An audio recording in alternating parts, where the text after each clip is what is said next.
On the cloud rim breathes a town, a soothing nugget in my heart. Before it vanishes like a dewdrop, trying quench an insatiable long. In replete tiny cycles of life, lingering hues of cornet ropes, pain of separation seeps sometimes, other life images still buzz on. For now, time seems so kind to stay. As I witness its frozen state, a streak caresses my heart. Rivulets flow in unheard song. This town wears an endless smile over the chest of promising cloud. Resonate beat now tease my heart, like joy swing from lofty sky. At my desk, Jugal Koul, 13th February 2021. So that was a poem I wrote, around 5 years back. So to begin with, hello and namaskar. Welcome to Shitalath Conversations, 115th historic Renaissance weekend show. It's a great pleasure to having an audience with all of you once again. This has been a very amazing journey together since last 4 years. We have been doing this conversation and meeting on this conversation, going into this wonderful journey, wonderful odyssey into time space, travel into the time and space of the civilization, going into different time zones, and that's how it is. We have been, in our humble way, tried to touch every aspect of the civilization in this part of the country, and where it, as far as concerned, is the musicology, literature, art, chronicles, treatises, travelogues, legends, maestros, icons, men and matters, waterways, flora, fauna, sociology, archaeology, architecture, and many, many more wonderful, bays of the civilization. It gives really an amazing pleasure to once again, I am like that, as I said, that I'm like that bioscope wala, liking this romanticism to go back into this history of our civilization. And, I cannot do anything unless and until I have a software with me. So with me are the most able and the most brilliant minds of our times, who have been very kind to be part of these conversations, and they have given us so much wealth of their knowledge, their wisdom, and they are the people of high integrity, knowledge, honesty, research, mind of research. So this has always been a kind of a platform for the seekers, from the people who want to really learn something, for researchers and for youngsters especially. And more so, it has an archival value. It will remain there for the future generations. So today, once again, I welcome you again, and I'm indebted and grateful to everyone. Today, we are going to talk about the conundrum of consciousness.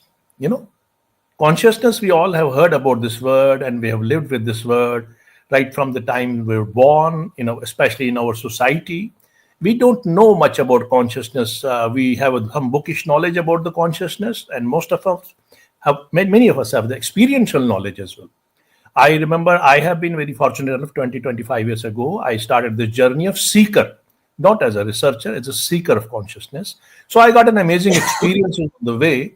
But that is for today. We are going to talk in a very, very broader perspective and understand this consciousness, its cutting edge scientific understanding. That's very important, cutting edge scientific understanding.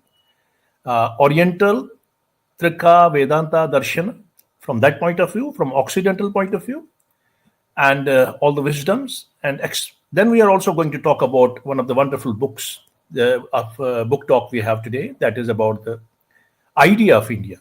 It's a very, very, very profound book. It's a matter which is loved by all the people who are in the in the fray of learning something great about this ancient civilization known as Bharat. And today's our guest is, you cannot bring a personality to have this cutting edge scientific understanding of consciousness. You need somebody who has a very, very high credentials, who has a background, who's man of many virtues, who has learned his life like a tapasya, he has lived in this parallel track of learning this, worldly matters, worldly sciences, worldly subjects, as well as the Vedantic sciences, Vedantic, which is probably goes back as an interest, at the back of the mind. So I'm going to talk today that we have a very, very eminent guest, Professor Subhash Kak. Professor Subhash Kak needs no introduction. His research papers, his videos, his lectures are there all over on the internet. And we every time I go and watch any of his video, any of his lecture, it's another insight, another dimension. We are very proud of him that he's a native from Kashmir. He's a great Indian, and now he lives in America. Uh, Today's 115th Shitalath conversation, episode is going to have a very marked, essence because he being our guest. He's a proud native, the Indo-American computer scientist, historical revisionist. Is one of the tallest contemporary Indologist, historian, philosopher, theoretical physicist, and a poet. He's internationally acclaimed and widely honored, multifaceted icon, and he's a Regent Professor of Computer Sciences at Oklahoma State University, Stillwaters, USA. Former alumnus from the REC Srinagar, then REC Srinagar, now NIT, and an IIT Delhi, from where he has completed his very profound research, probably in artificial intelligence. Professor Kak is a resident professor in computer sciences at JNU. He is the recipient of India's fourth highest civilian award, Padam Shri, for his legendary work in science and technology. He is chosen as an esteemed member of the prestigious Science and Technology Innovative Advisory Council of Prime Minister of India. His research papers and authored books are astounding experiences, as I said, describing him to be the remarkable historical revisionist, inventor, and scientific Vedantic explorer. His most acclaimed books include Astronomical Code of Rig Veda, Nature of Physical Reality, Mind and Self, Artificial Intelligence, Architecture of Knowledge, Computation in Ancient India, Whispers from the Past, Art and Wisdom of Kashmir, the Prajna Sutra, aphorism of intuition, the wishing tree, Ashwamedha, the right and its logic, the loom of time, and the recursive nature of reality. His most acclaimed books, as I've already mentioned, we are going to talk about the idea of India. Idea of India is something which is very, very talked about nowadays, and certainly we are going to have a great understanding about what does it mean. So, with the great reverence and warm affection, I don't know what's happened to this. Why this layout is shifting.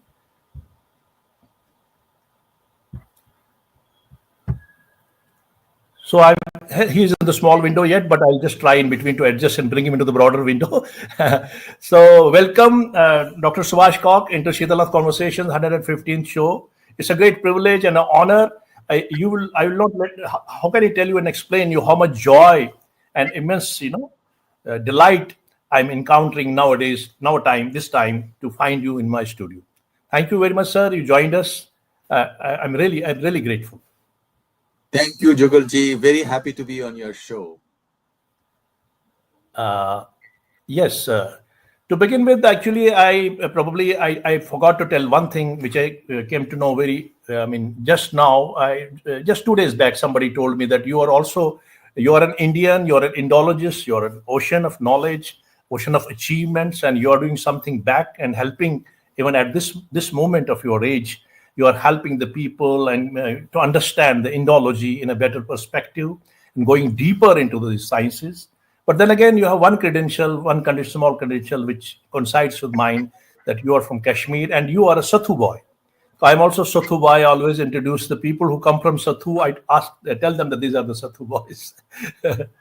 So, sir, we begin with this wonderful journey and today's conversation. We start with the consciousness. Your scientific research involved quantum mechanics and consciousness. So let's begin with what is this conundrum or mystery of consciousness? Neuroscientific view, subjectivity, existential view, Oriental, Occidental view. and many other views as we. How do you? I mean, for a common viewer of my understanding, rather I can say smaller understanding, we want to know from a person of your stature and scientific temper how you have understood consciousness and what does consciousness actually mean in its varied definitions and varied concepts. Thank you, Jugalji. Consciousness is really the frontier of science because what is science all about? Science is about knowledge of reality. And there are two aspects to it. One is the physical reality, the outside world, the cosmos, then the physical reality of our own beings, our body, for example. But then, Yes. where does this knowledge reside?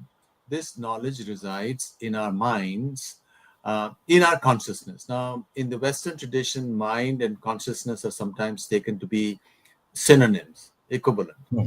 But in the Indian view, Hmm. mind and consciousness are sort of different. Mind is more of an instrument where the information is processed, and consciousness is the light of awareness that falls on the contents of the brain, which is what the mind is. So, why is it the frontier of science? Because right now, in computers, there is an effort to create conscious machines, and a conscious machine would be exactly like us.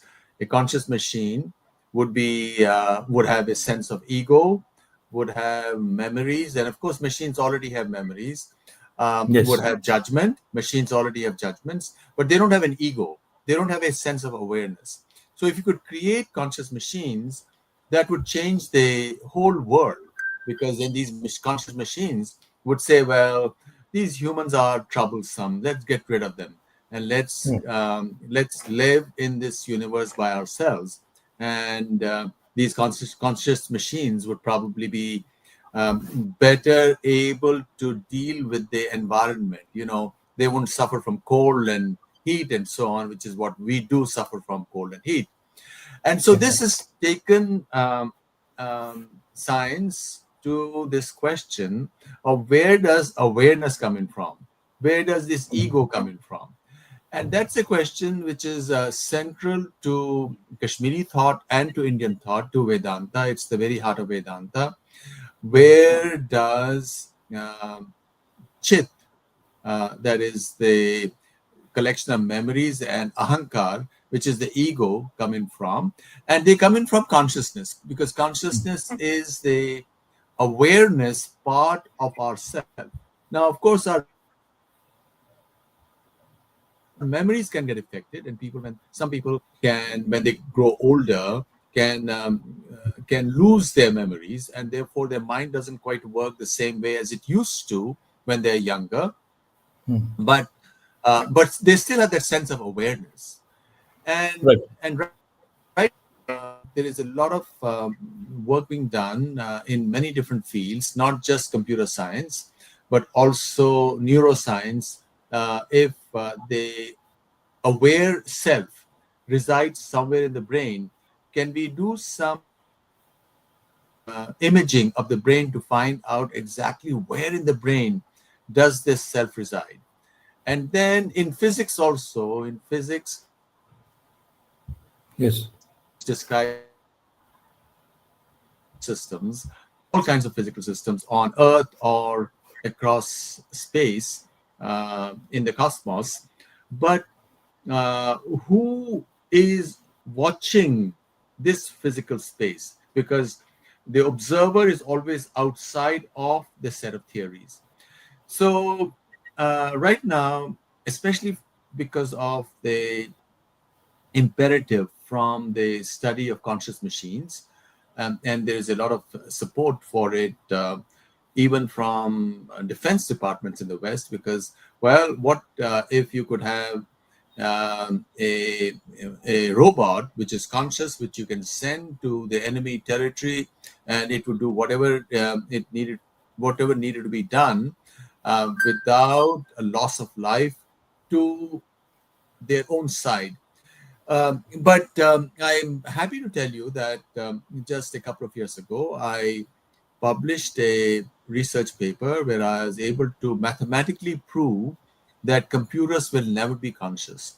Computers Yes. will increasingly do more and more of what we human beings do, and they already are doing it. For example, we already have self-driving cars. They're not deployed in a very vast scale, but there are self-driving cars which are being used in a limited fashion right now, and it's expected that they would be used much more widely in the future. And just self-driving cars, if they are used more widely, will change the world. Why? Because it's estimated that about 60-70% of all jobs that there are related to the transportation sector. So if all the cars were self-driven, all the trucks were self-driven, then 60 to 80% of the people will lose their jobs. So it's going to change society in fundamental way, and most likely population which has already started to fall in many parts of the world, such as uh, China, Japan, Korea, Europe, and even in India, population has already sort of started to um, even out and will start to fall in the next 15-20 years. So it is going to change society in fundamental way.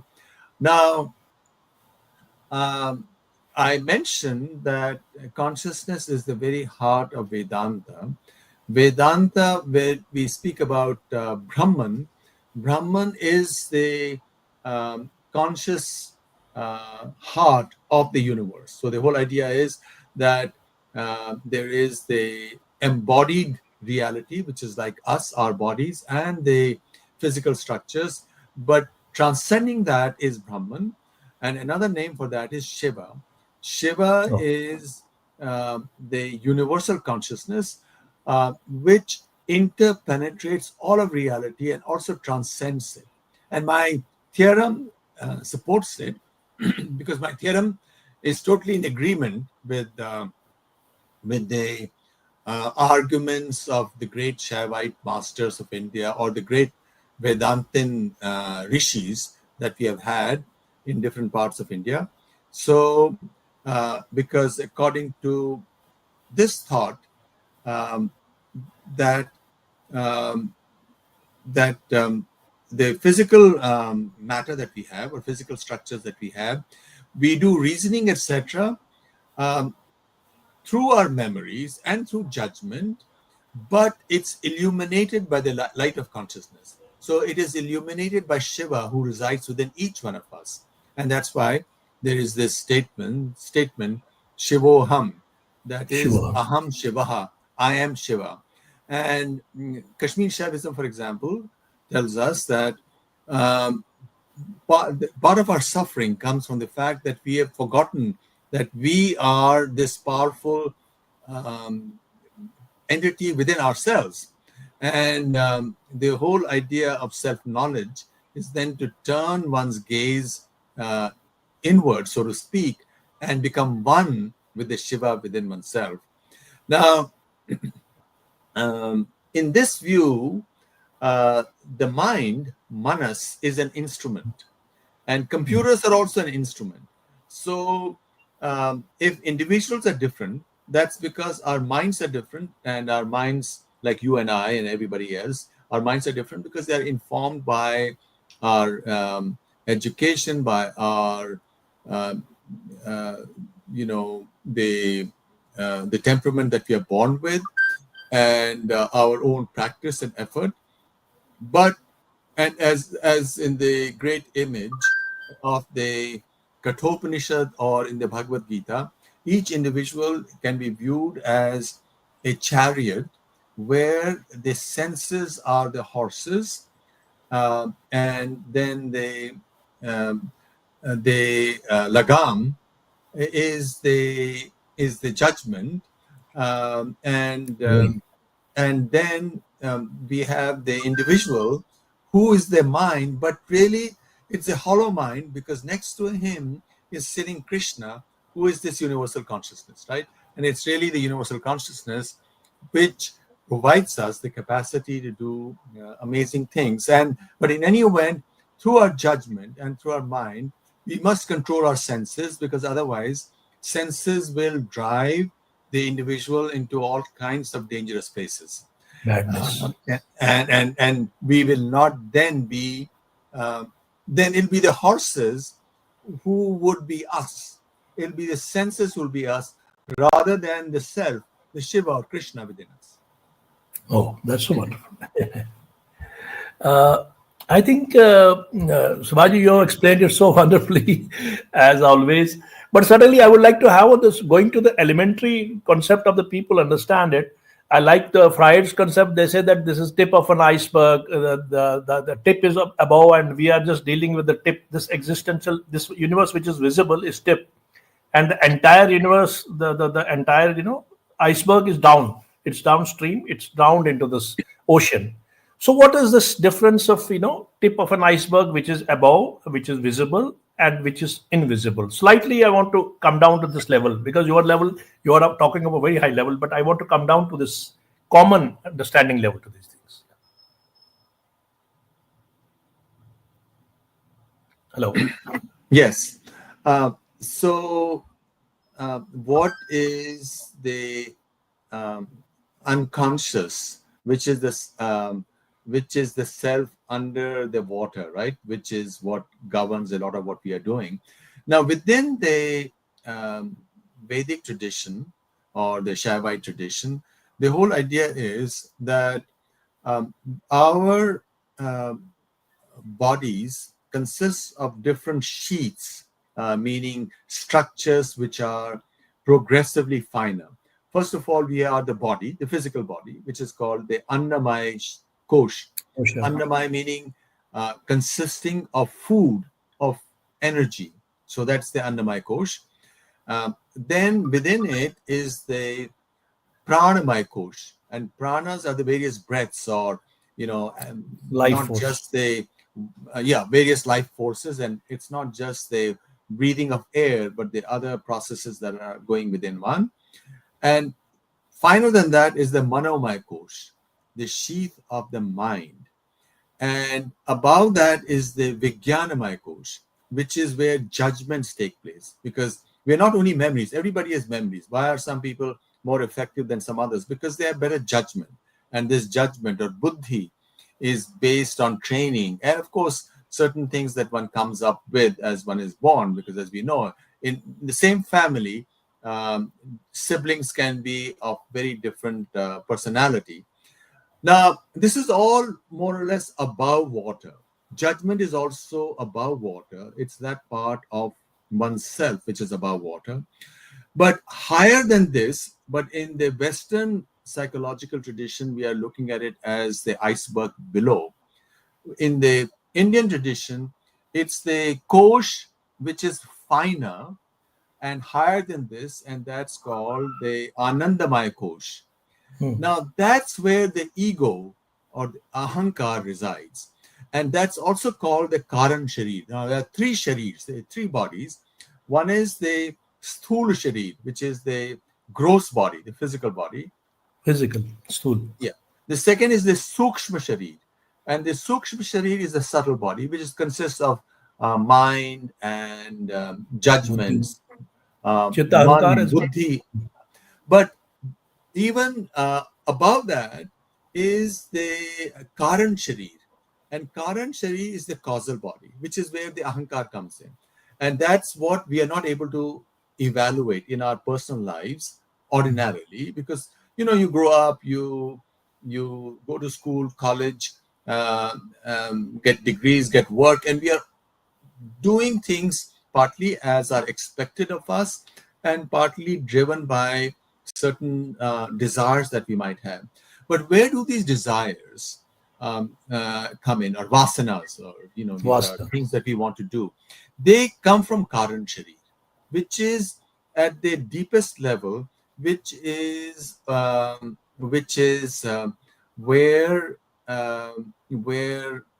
the ego is, where ahankar is, which we are not able to evaluate, because as a average guy, we are just doing things. We are living through life, raising a family, doing this or that, and that's where the various practices of reaching the very heart of consciousness, which the Indian tradition, whether we are doing it classical Vedanta or Advaita Vedanta or Yeah. Kashmir Shaivite Vedanta. Kashmir Shaivite is also Shaivism is also Vedanta.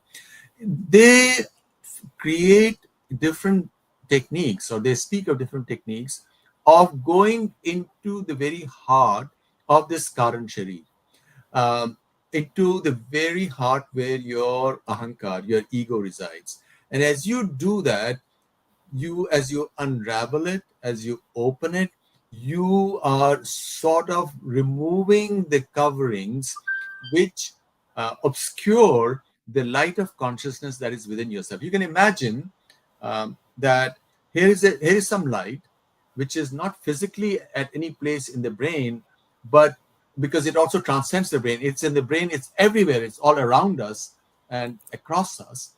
And that light is covered by different structures within the mind. And by going into the Karan Sharir, you are removing those structures. As you remove those structures progressively, you come closer and closer to that brilliant light which is within you, who is Shiva. And once you see that light, you get transformed. You get access to capacities that you were not aware of, because all the capacities that are uh, the the birthright of each one of us are sort of lost to us because we are not aware of it. Unless we were aware of what we can do, we can't do it. Unless we knew we could fly, we would not be able to fly, right?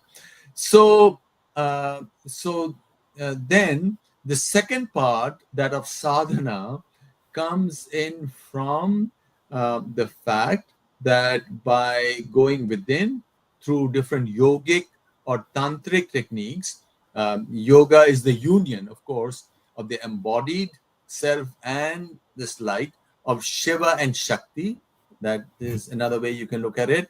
Or Another way. Tantra is to examine the whole structure associated with the mind body complex. And so that also requires different kinds of sadhana, such as Kundalini yoga, right? So you're going within the very structures which are viewed as various chakras, for example, where you have heightened awareness, and that forms a process or a path by which you can travel further inwards into the very self. And to visualize it, you also have structures such as Sri Vidya. And as you know, the Sri Chakra or Sri Vidya, it's Feature. also, you will find it at Hari Parvat. You know, it's actually inscribed out there. So Sri Chakra is a representation of the whole cosmos, the outer and the inner, so that ultimately you journey to the very heart, which is where um, the three goddesses, Mahalakshmi, Mahasaraswati, and Mahadurga, reside, and even finer, and that's where you have Shiva within oneself. Now, the difference between classical Vedanta and Kashmir Shaivism is that in classical Vedanta, there's no thought given to the to whether Brahman is communicating with us. Brahman is the context. On this other side of it, we are doing our argumentation.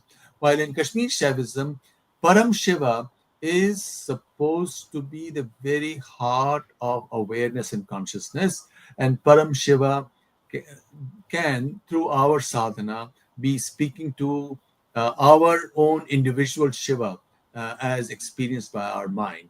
And therefore, if one were to use ordinary categories of analysis, one would be able to say that in Kashmir Shaivism, Shiva is consciousness who can speak to us, and therefore the whole universe is conscious.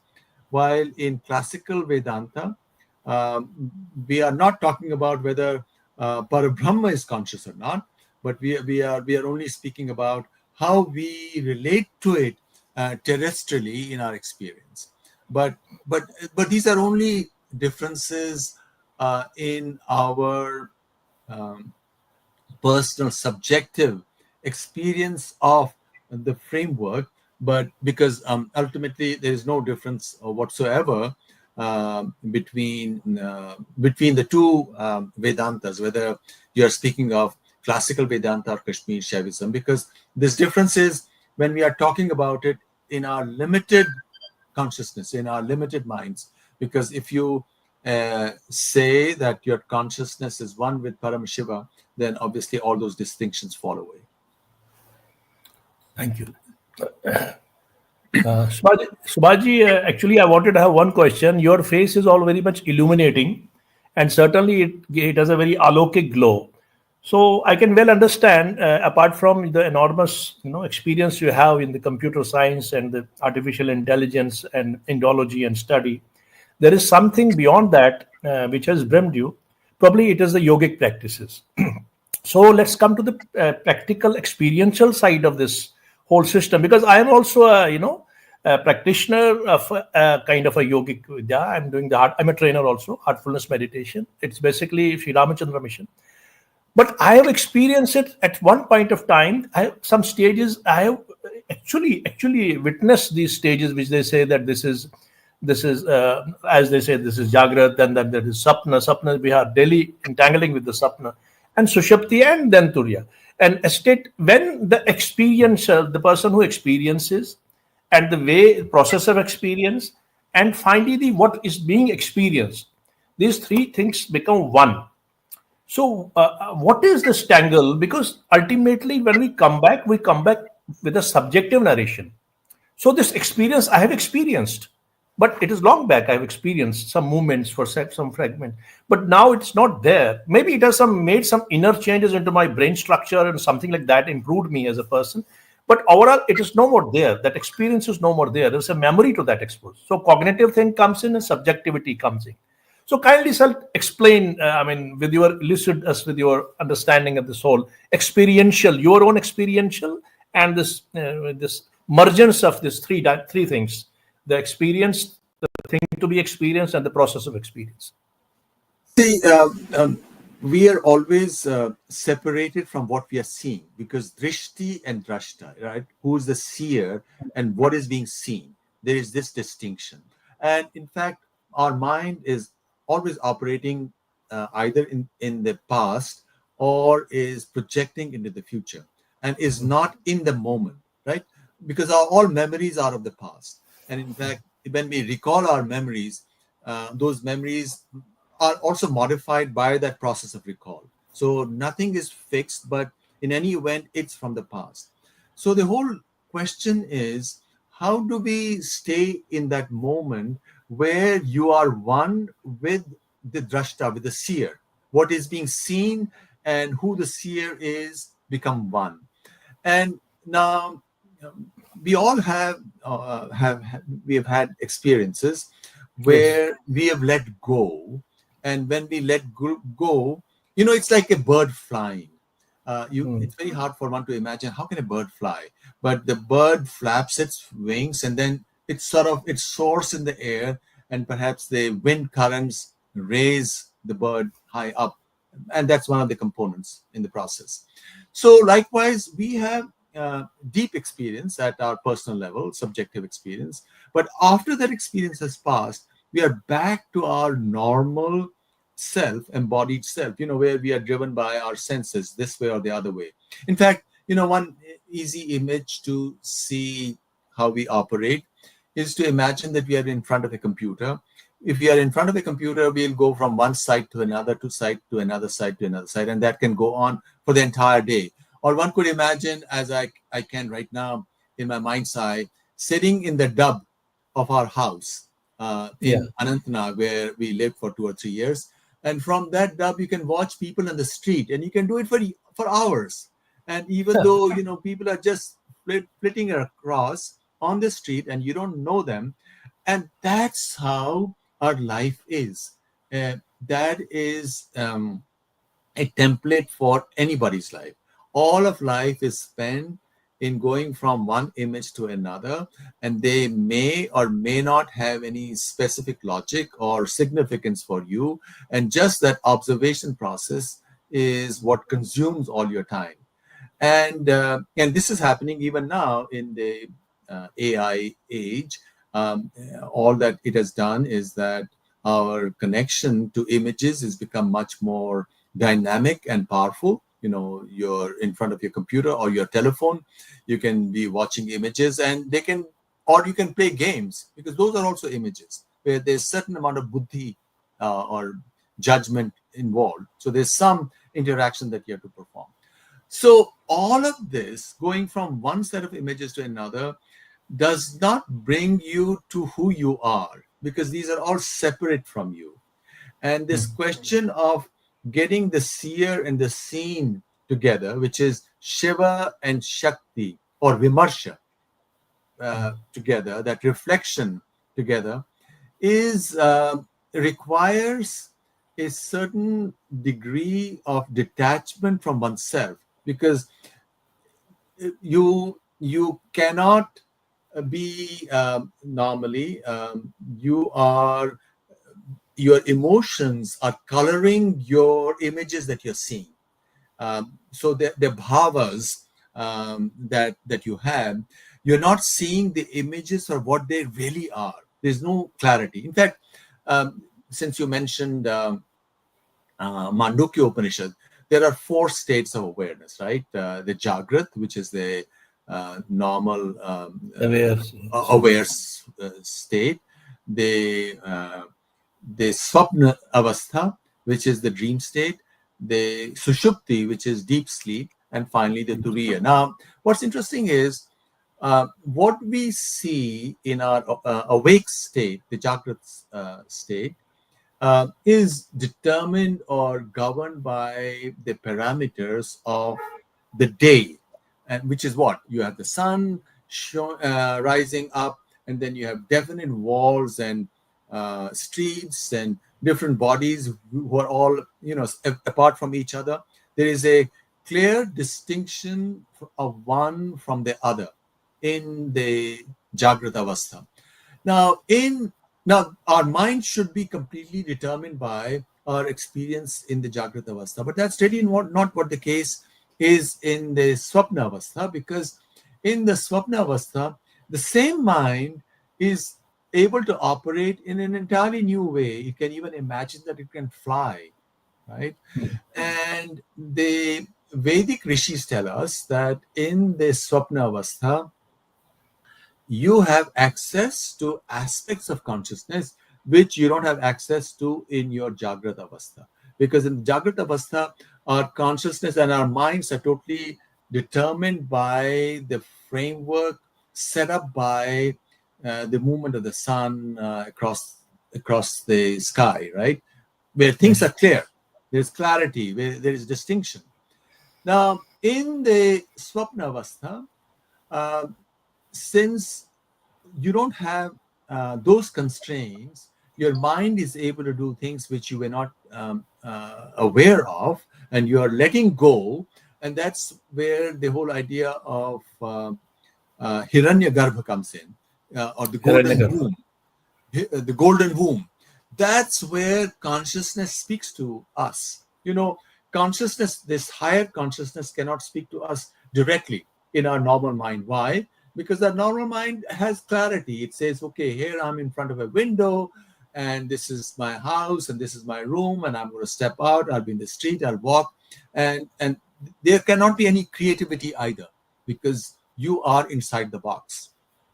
But in the Swapna Avastha, the mind, consciousness does not have these constraints.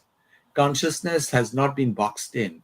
And therefore, consciousness can speak. If your mind is trained, consciousness will speak to you through Hiranyagarbha. That's where Shiva will, through its capacity in the Hiranyagarbha, inform you of ideas, of capacities, of things which could be life changing. In fact, as we know, some of the greatest scientists, almost everybody, would tell you that they got their ideas spontaneously. They were Yes. dreaming or sleeping, or there was a vision, right? So that's where your Jagrat Avastha is in suspension and your Swapna Avastha is in command. And therefore, now you might ask, how do you become one with Shiva? If Shiva is consciousness, how does one become one with Shiva? Well, you Shiva, or you can even use the Brahma. term the goddess, because our embodied self is the goddess, right? Um, Shiva is consciousness. Vishnu is the moral order associated with this universe, and the goddess is the physical embodiments of the universe. And the physical embodiments have their own logic, have their own scientific basis. So Shiva informs you through the goddess. So really, ultimately, we have access to all these wonderful gifts only through the goddess, through the sadhana of the goddess. The goddess is the embodied logic of our being. So, to all of us, the goddess is giving us hints in our dream, or when we are not struck within the straitjacket of our conscious self, of our social self, where we do things just because we are expected to do certain things, right? We don't have any freedom. We are caught in the karmic chain, and we are doing things just because that's what we have done in the past, and that's how our instincts work. So, are we free? No, we are not different from the Pashu Avastha in our normal Jagrat self. Now, of course, uh, you look at a dog or a cat or a monkey, they're going to be logical, or a horse, they're also going to be logical, and of course their capacity for abstract thought may be different, even though we know um, that many animals can also count to birds can count to 10, 11, 12, and they can do a lot of abstract reasoning as well. They can create tools. We don't truly have freedom. We are in the Pashu Avastha. And in this Pashu Avastha, the pashas, the strings which bind us to our nature, control us. And the awareness, Pashupati, who is this Shiva within us, if Proto we Shiva. worship Pashupati by evoking the goddess within us, then suddenly these pashas are broken and we become free. It's only at those moments that we have swatantra, which in Kashmir Shaivism is called swatantra, this swatantra avastha. And that's when we are one with the drashta, where the drishti and the drashta are one, and which is the very heart of the yoga. So ultimately, um, uh, all the um, various practices that are there in different frameworks, and it can be done in a variety of ways. You can do different kinds of yoga. Some people do kundalini, some people do mantra jap, some people do musical sadhana, or whatever else. There could be many different kinds of sadhanas. They ultimately are supposed to take you to that moment of freedom, to that space of freedom, which is where Shiva resides. And I can tell you, indeed, that is transforming. And suddenly you have ideas that you didn't know existed. And that's how all all progress, even at the social level or societal level, or for the whole world, is made. Because otherwise, look at anybody, whether they are in America or in India or in any other country. An average person is only doing what they've been taught to do. They are in the Pashu Avastha. And of course, they have family, and so do Pashus have families. Pashus also feel compassion for each other. But that is not enough to take you to that point of freedom, because at that point of freedom you are set free. In fact, that is what punarjanma is all about. This whole idea of moksha is all about. The whole idea is that you should get mukti from the fetters, from the strings that bind you to the past, because all of nature, all of prakriti is bound to the past, excepting Shiva, because Shiva is only thing that transcends this reality. And as I told you, Uh, 2 years ago, I published a paper where I was able to also prove it mathematically that indeed part of that the free aspect of consciousness is transcendent. It it's outside of this reality because whatever the physical reality is bound to the past, and if it's bound to the past, it cannot do anything which is new, and therefore really Shiva uh, consciousness, universal consciousness, works through each one of us by when we are one with that consciousness through our sadhana of the goddess, which is the framework through which this embodied universe works. Then we channel what Shiva wants us to do, and that is when we are free, as in Kena Upanishad. When we don't think we are free, we are free. When we think we are free, we are bound. The average guy thinks I'm a free person, but really, in fact, even in neuroscience, they've been able to show that most decisions, or well, all decisions, are taken in your cortex uh, prior to when you think you are making the decision. So really, you're not free at all. But you are indeed free when you are one with the Shiva within yourself, Shivoham. That's wonderful. I mean, this may be speaking part of your experience as well, because you must be practicing some yogic system. But one thing I want to say is, Vaji, in a system which I mean, which a very, very, very बहुत ही profound system है, तो हजारों सालों से there is a one wonderful thing, that is transmission, pranahuti. Pranahuti, like we have Sampadan, it's a very small way in Kashmir Shaivism, but here it is abundant. It's like, I mean, streams. They come and they unfasten your, this yogic chakras, and then the process starts. Actually, here the conceptuology is almost similar, what you said, that the in between these subtle bodies, as we say, the, super consciousness and super self and super consciousness and subconsciousness. So there is a storage over there, like the floppies are there. Those are the impressions we generate. We go on adding and adding and adding and adding all that. So at the one point, something higher, when you reach to the consciousness level, it cleans up. But we are going to adding on because we are part of that, as you said, cyclic frame.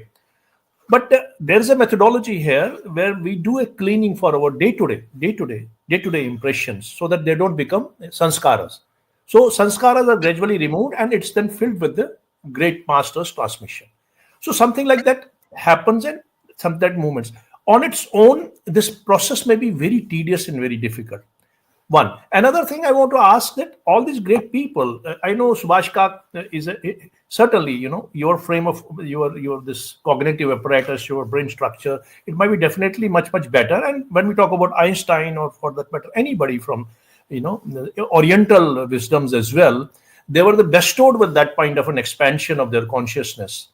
I mean, is it possible that while you are living, you are born in whatever avastha of your consciousness can get, lift and flip into this janma while you are living here? Absolutely. Our consciousness, there is only one consciousness, Shiva. But Shiva. our experience of it varies. From this one comes multiplicity. And you're absolutely right. There needs to be cleansing every day of oneself. And that's why one needs discipline, etc. You need Yes. sadhana. Without that, it's so easy for one to be carried by the vasanas, because the vasanas are part of the current sharir that we are born with. And in order to have control over that, discipline over that, you need to do cleaning, cleansing, and awareness. Now, of course, people do it in many different ways. As we mentioned, you can do your sadhana, mantra or japa, or whatever other yogic sadhana, Devotion, or anyway, or yeah, or even study, scientific study or devotion. Absolutely. Karma yoga, as in the Bhagavad Gita, you can do karma yoga, bhakti yoga, jnana yoga, or Nishkam. whatever else. And that is a way to go forward. In a chariot also, the senses have those blinkers, so that you only see in the direction where you're supposed to be going, because otherwise the senses would be driven to go off the road, right?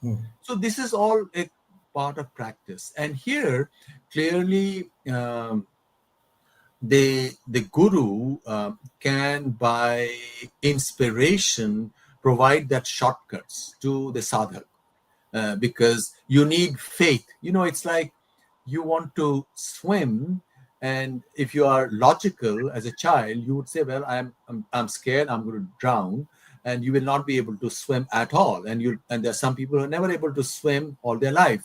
But if you had faith in your guru, and the guru says, jump into the water and just thrash your arms and you will be fine. It's that those kinds of jumps that that, Samarpan. that that the inspiration from the guru can provide you, and they can shorten your path. But ultimately, of course, the journeying is to be done by the individual's mind, because we are normally, it's the mind which carries us wherever we are going, right? But how to go to the light? Because mind is all about images. The light is beyond images. It's that transcendent thing. So how to go to that source, how to go to Shiva, to be one with that Shiva. And it's that feeling of being one with Shiva which also transforms you, which also cleanses the past, which is what gives you moksha, right? Which gives you mukti. And then you're not bound by the sanskaras. The sanskaras are both good and bad. They are good Yes. to the extent that they provide you a certain path. Okay, be on this path. And that's why childhood upbringing is so important, those sanskaras. But ultimately, at some point, you have to know that these samskaras will only keep you on the highway. And that's not where the magic is. At some point, you have to get off the highway and go to that lake and that river and that garden, which is where the magic will happen, right? And therefore, you have to create new samskaras. And this sadhana provides you the capacity for creation of samskaras within yourself, the new ones, which take you to freedom. So, freedom, samskaras work both ways. They imprison you in a good way to discipline you, and then finally you have to create new sanskaras for yourself to become free. It's like as our master says, that it's like that golden cage, and or the iron cage. Both are the cages basically. They are imprisoning you, but ultimately you have to leave golden. But that is necessary in the beginning because as a child, as you rightly said. So that's so wonderful, sir. It's very, it's very. I mean, I'm experiencing the state. How you explain this development of a man when he's born, how it is required to have a disciplined life, and then at one point of time, then he has to swim. He has to go to this direction and develop that sense of discrimination, viveka, and when he starts and doing the karma or whatever way. Sir, we'll have a just because we have to cover other topics also today. We have a book talk on this, idea of India. That's wonderful book which is going around. But before that, I will have a small photo tour. I didn't have access to your photos, but yes, I got it from somewhere, from the internet. So we'll have a small photo tour in which there are books also there. You can have a brief, description of the books, and then we'll finally after this tour we'll just go for the main book talk. Just a bit, sir. It is just to bring, kind of a.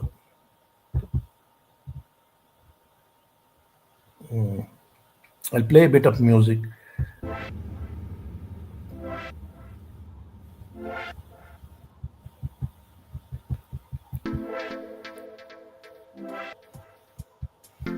Very brief one. Sir, this is you. This is in Sweden or Norway. I forget. Okay. Architecture of Knowledge. This book. Yeah, it gives a general view of quantum mechanics, neuroscience, computers, and consciousness. This was published more than 20 years ago. It's part of a series of books on science and civilization, series of 100 books, Series of edited 100. by many people. Yeah. So wonderful. So this is probably your I don't Oh, know. this is a picture I posted on Instagram just a couple of Yeah. days ago. This is from my son's apartment in Miami. Oh, His, wonderful. yeah, he's from the ninth floor. It overlooks the Atlantic. The panoramic view. Yeah, right. Beautiful. So I thought it's your home and you're taken. I picked it from the No, no. Instagram only. This is my son. My son and daughter both live in Miami, Right, right. and this is from my son lives in a high rise, and my daughter lives in a house. Yeah, that's the view from my daughter's house from in the backyard. And as you can Backyard. see, it's a very beautiful sight. There is a tiki hut, which is like a Polynesian hut where under which we can sit. And there's a swimming pool, and there is my daughter's house is on to the right, and there is a guest house to the left of this backyard. And it's covered by the trees. These are I don't Lots know. of trees. Yeah, lots and lots of trees. This must be your younger age when you were in your This- engineering. This is when I was much younger. I think I was doing my PhD, or I just finished my PhD. Maybe I'd finished. I was an assistant professor at IIT Delhi. Oh my God. But still very young. 22, 20, 20, Yeah, 21. I finished my PhD very young, 23, and I was immediately hired by IIT Delhi. Hey, I chose the wrong career. No, no, sir. I don't think you would have reached where you are I should have today. gone to Mumbai after seeing this picture. But you look very handsome. Probably you could have been very handsome personality for a modeling as well. Yeah, and this is we were visiting. Now I remember the previous picture was in the United States itself. After I had joined Louisiana State University as a professor, and this was a visit to Czechoslovakia. This is Oh. Prague. So these are buildings. Prague is a very beautiful city in Central Europe. Prague, yes. Old architecture. Yeah, Prague used to also be the center of the Pope for many centuries, and so this is the background from the hill. Here, your looks are now from the previous picture. Your looks have become more contemplative and more, simple. I mean, you're growing with this whole Right. picture too. Matter and the mind. Matter and Mind. This is a book on Kanada's Vaisheshik Sutra. There are 6 darshanas, as we know, which explain what the Vedic system is. And these darshanas are Purva Mimamsa, Vaisheshika, Nyaya, Sankhya, Yoga, and Sankhya Vedanta. Padam. Now Vaisheshika is about the physical world and the laws which govern the evolution of the physical world. And I discovered some amazing stuff in it. I translated this book. For example, Newton's laws of motion, that an object in a state of rest continues in a motion, and to every action there's an equal and opposite reaction, are already present in almost exactly the same form in this 2,500-year-old book. It's a pity that people are not aware of it. In any event, Right. I have the original Sanskrit plus the translation in this book. Wonderful. And this is, I don't know, it is some cowboy written some. This I picked it- is at Oklahoma State University. This is some kind of a feature. Yeah, right. They did a feature on me. So, I mean, I saw the title and I found it very flamboyant. I thought, why not pick up Katsa from here? Why not? Yeah. And this Yeah. is Loom of Time. This is very interesting on the recursive nature of reality. That's so wonderful. I mean, I don't. मैं तो This is fascinate a हो very गया उस- important point. What is recursive nature of reality? See, the central idea in understanding in the Vedas is Yat Pinde Tad Brahmande, or Yat Brahmande Tad Pinde. What means, as in the Pinda, which is the body, which is the brain, let's say, so in the whole cosmos. What it means is the structures in our mind reflect or correspond to the structures in the cosmos. And in fact, it's because of this recursion that we are even able to make the sense of the universe. Because you could always ask, how are we able to understand the cosmos? We are like a speck of dust. Our bodies are like a speck of dust on Earth, which itself is like a speck of dust in the whole cosmos. If you look at the stars and galaxies and so on, Earth is like a speck of dust. How can a creature which is as small as we are even hope to make any sense of the reality? That's because of this recursive relationship, that the outer is mirrored in the inner. The very heart of the Vedas. This is Kashmir Shaivism also? Kashmir Shaivism, of course. The very heart of, yes. So this book explicates this at many different levels. As someone who, when I was a young boy, I wanted to be a writer, a poet, but my mother said, no, you've got to do engineering and sciences, which is what I did. But at my heart, I'm really a poet, or I want to express things as concisely as possible. And that's what I've tried to do in small essays in this book, The Loom of Time. And also, ultimately, the deepest mystery that there is the mystery of time. And consciousness is what captures this mystery of time.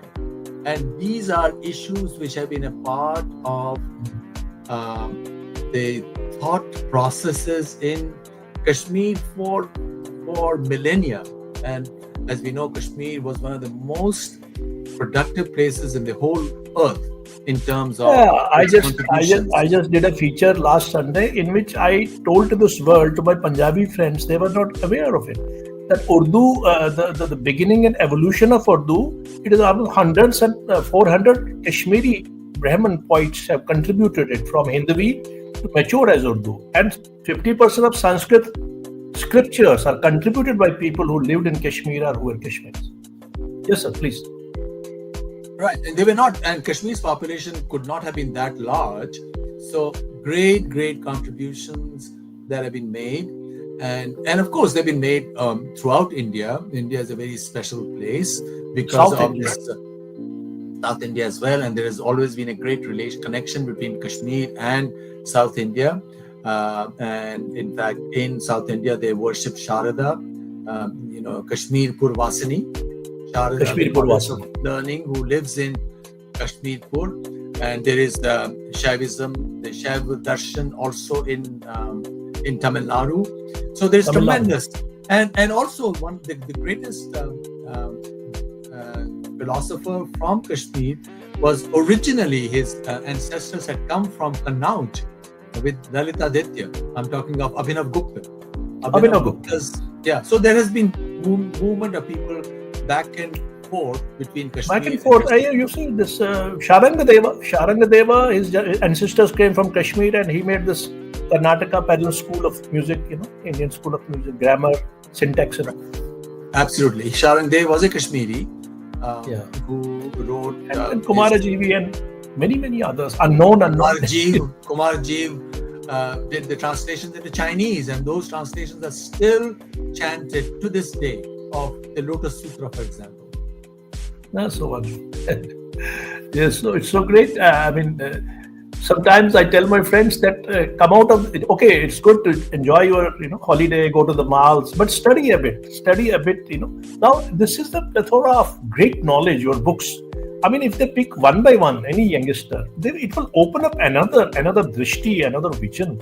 It is really amazing to have these books around and somebody writing it, somebody who's an analytical brain, who's a logical, who's proven his life as a scientist, as an engineer. So this is for today's topic here, angle of consciousness. You're in a classroom? I think so. This is with a student. Yeah, with a classroom, with a student. This is in Oklahoma. Right. You are a kind, compassionate, teacher. You appear in mind, yeah. Very nice and very, posturing. This is Prajna Sutra. aphorism Yeah. of So intuition. these are, I was flying in the US and suddenly these 18 sutras came to my mind, and they are in Sanskrit, as you can see in this book. And you can even Google it and you'll probably get a manuscript copy for free. And these sutras represent, in my subjective view, the very heart of, of the Vedas. And so what I did was I took these 18 sutras, translated them, and then wrote a commentary on them. That's the one. This is in Perth, Australia, where I've been a visiting professor from time to time. Very beautiful city. 6 years ago, 7 years ago, yeah.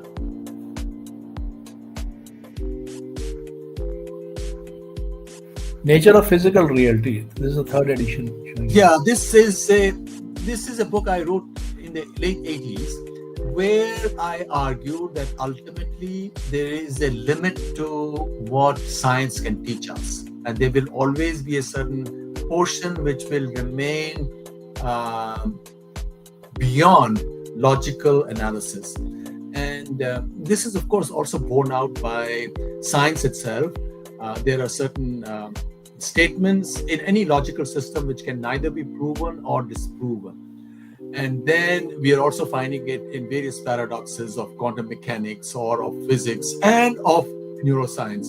So I think this book, even though I wrote it very young, and then this particular edition is 10 years old, my intuitions have been sort of confirmed by the whole march of science in the last 3 or 4 decades.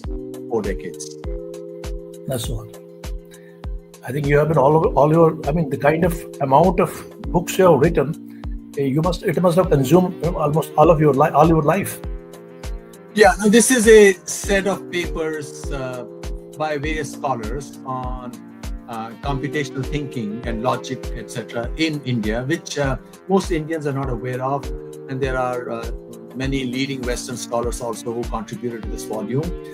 For example, one of the papers here shows how the binary number system was already in use in India in relation to musicology by Pingala about 200 or 300 BCE. So there's some nice tidbits of information in this book. In our last conversation, you had said something about the medicine. We'll talk about that later. That from binary to the triad. I mean, that is a very important point. Modern medicine is based on binary logic, allopathy. And what does allopathy actually stand for? Allopathy means treatment of symptoms. Now, when you look at it mathematically, binary is not optimal. Ternary is optimal. Ternary. In threes. And somehow, by intuition, the rishis were aware of it. That's, in fact, the Vedas themselves are called Vidya. There are 3 goddesses, or you can talk about Brahma, Vishnu, and Mahesh, right? There are 3 of them. So everything is in threes. And in Ayurveda is based on threes. There are 3 doshas, right? Ayurveda is about wellness, about maintaining of health by making a balance of these 3 doshas. So in that sense, from a logical perspective, Ayurveda is superior to allopathy, although it needs to be modernized. And this probably also explains why allopathy is facing such a crisis right now in the West. They are unable to replicate 80 to 90% of all research, and medicines are certified and then they find out they don't work. America is facing the hugest obesity crisis or health crisis. People pop 40, 50, 60 pills every morning. They can't think, they're in a fog. And so the whole question of health needs to be readdressed. So this is the frozen lake? This is our town in Oklahoma. Our lake 2 weeks ago got frozen. And totally, it was extremely cold. The maximum temperature was, I think, minus 20 degrees Celsius. Extremely, extremely cold. I This have is heard just about that. Dal used to get frozen, then Bakshi Saab, operated by running a vehicle, jeep over it. There's an right, incident right. our elders used to tell us about. Dal Right. Lake. So we this is not very far from our home where we live. So we just walked over to it and took a picture. Yeah, this is my very good friend, the wonderful scholar David Frawley, who's written many, many books, 30, 40 books on the Vedic Right. tradition. And he's a self-taught person. He grew up in Colorado, and he was attracted once he was in the library as a young high school student. He saw a book on the Vedas, and that changed his life. And this is a Oh. picture we took just a few months ago in Aspen, Colorado, which is where we had gone for spending the summer. And Vedas also changed the life, as you have mentioned in your talks, of many, many scientists. I mean, not Of life course, exactly. some of the greatest scientists have been inspired by the Vedas, like Schrodinger. In fact, all of modern physics is based on quantum mechanics, and the creator of quantum mechanics was a Austrian scholar, famous scholar, Erwin Schrodinger, who claims in his own autobiography that the central idea of quantum mechanics came to him from the Vedas, from the Upanishadic Mahavakya, I am Atma Brahma. Right. Even Einstein mentioned it somewhere, Adolusi and all people. I mean, Absolutely. there's a whole list, your list. All the great modern scientists, because when you go to the very frontiers of modern science, you have to talk not only of matter but also the observer. And the Vedic tradition is all about the observer. They also are about matter, as in the Vaisheshik Sutras, but they are also about they're about the observer. Who is the observer? About consciousness, right? And that is the frontier of science, and people realize it, and therefore there is tremendous attraction in the West for learning Sanskrit. In fact, I can tell you a story, personal story. One of the most influential people in America, who's a advisor to presidents and so on, once my son said, "Hey, why don't you come over and meet him?" So I flew down to this place because my son knows him, and he was very welcoming, and he's got an American wife.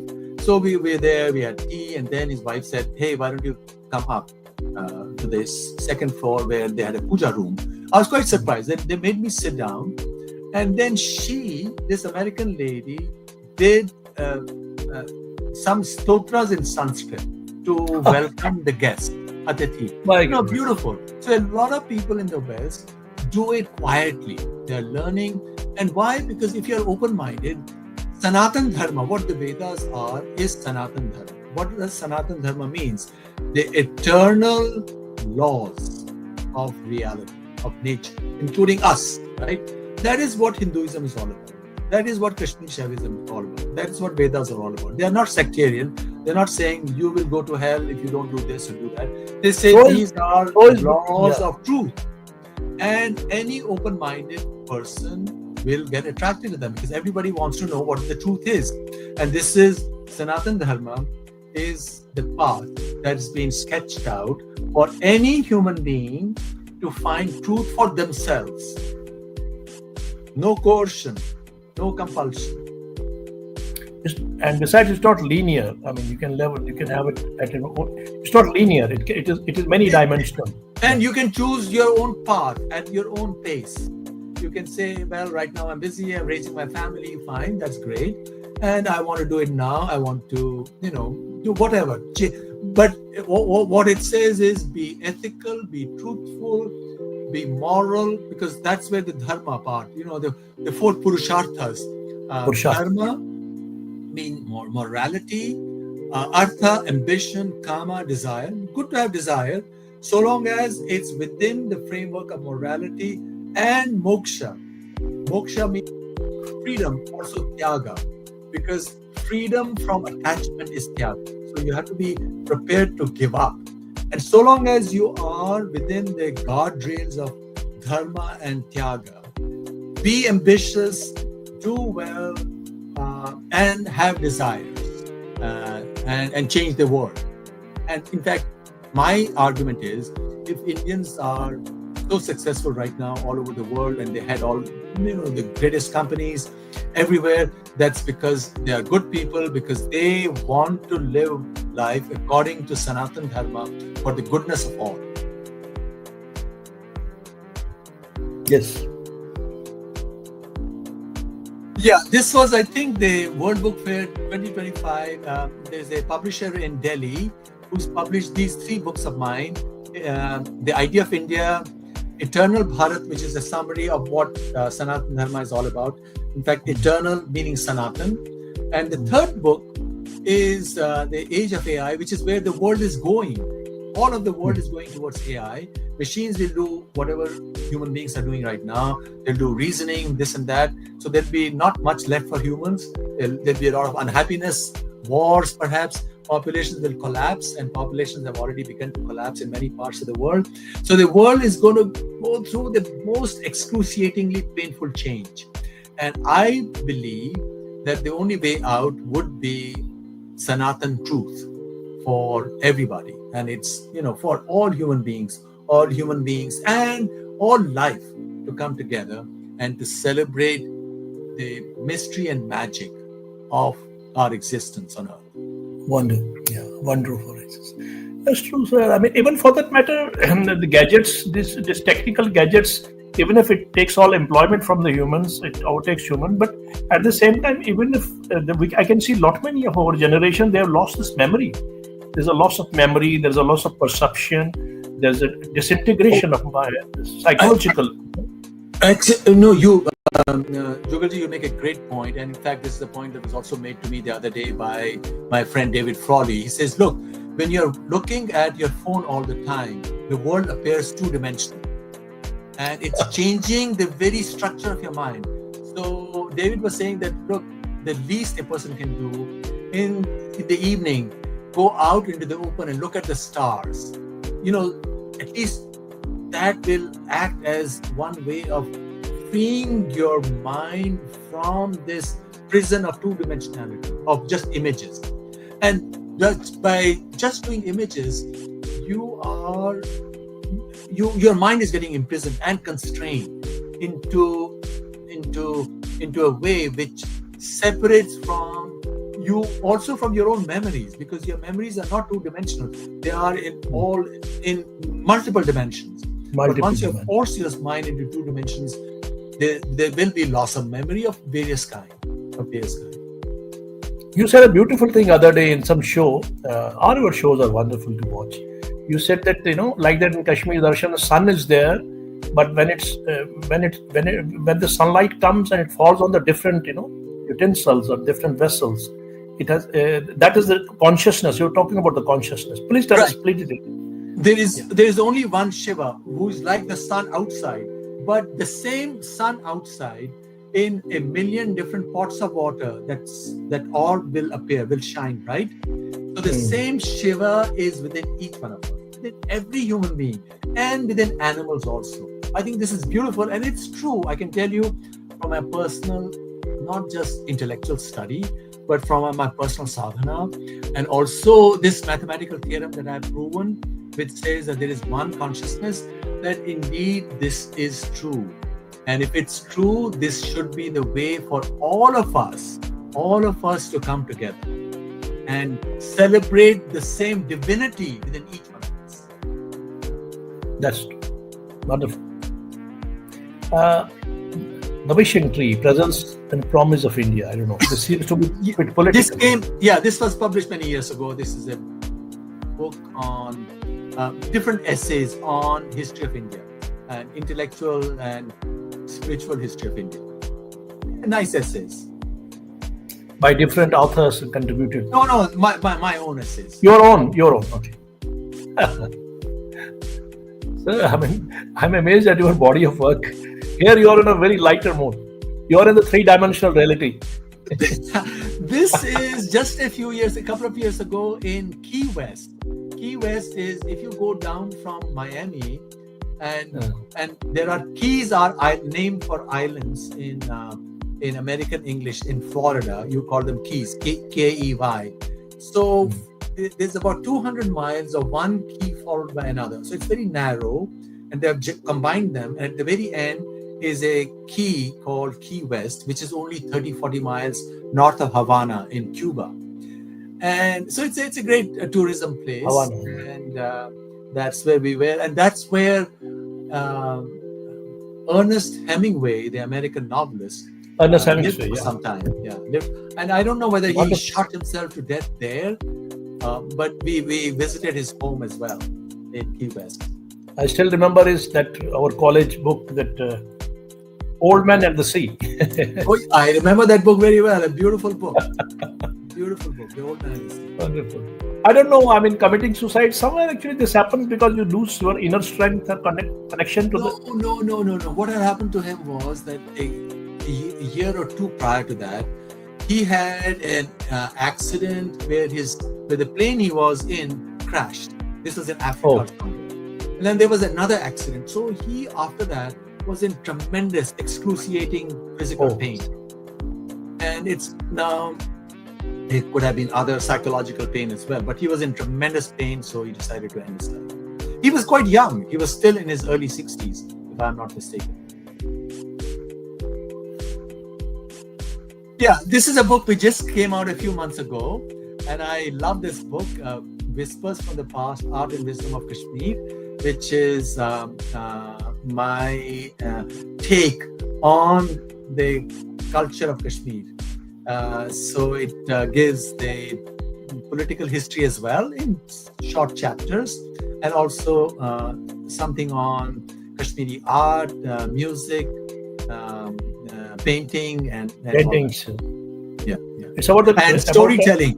And storytelling, Storytelling. you know, like Yoga Vasishta, in my view, the greatest storybook that has ever been written. Or there is another Katha Sarit Sagar. So Katha Sarit Sagar is very popular. I mean, it has gone from here to Iran and changed its colors. Yeah, even. Absolutely. Yeah. So I have some stories, and Panchatantra as well. And the edition, that's also from Kashmir, the edition which became popular all across the world. So this book, Whispers from the Past, Art and Wisdom of Kashmir, is a kind of a small digest, if you will, of Kashmiri culture and civilization and arts. And travels for the times. This is when I was in college. This is your college, the younger days, teenagers. Right.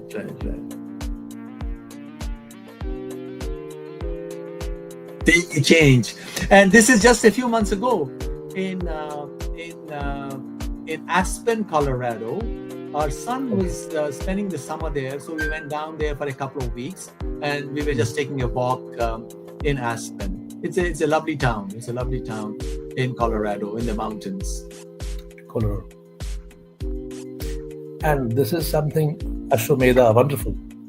Yeah, and analysis, because a lot of misunderstanding about what Ashwamedha was all about. And this is something I wrote many years ago, 25 years ago. 25 years ago. The backstory is I was in Boston at the museum, and the curator who was looking after the Indian edition said something about Ashwamedha which was so superficial and wrong. So I thought I should quickly write a book on it, which is what I did.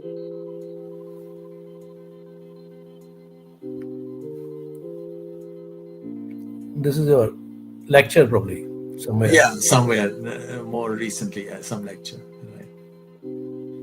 And this book, Eternal Bharat, which I recommend to you. It has got some good stuff, very, very good stuff on Vedanta, especially.